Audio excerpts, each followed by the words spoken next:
High, আপনি কি জানেন আপনার হাতের লেখা আপনার মনের কথা বলে দেয়? এবং আপনি কি জানেন আপনার হাতের লেখা আপনি কীরকম মানুষ সেটাও বলে দেয়? এবং আপনার যে হেলথ প্রবলেম চলছে এবং আপনার যে প্রবলেম, যে কোনো প্রবলেম, আপনার পারিবারিক হতে পারে, আপনার নিজস্ব হতে পারে, যে প্রবলেমগুলো চলছে সেগুলোতে কীভাবে রিমুভ করবেন সেটাও আপনার হাতের লেখা চেঞ্জের মাধ্যমে সম্ভব হয়।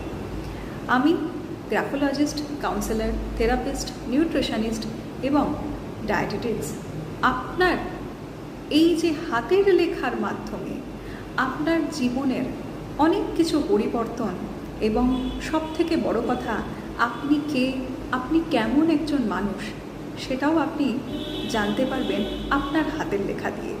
তো অবশ্যইভাবে যুক্ত হন এই আপনার হাতের লেখা কি বলে দেয়। ধন্যবাদ।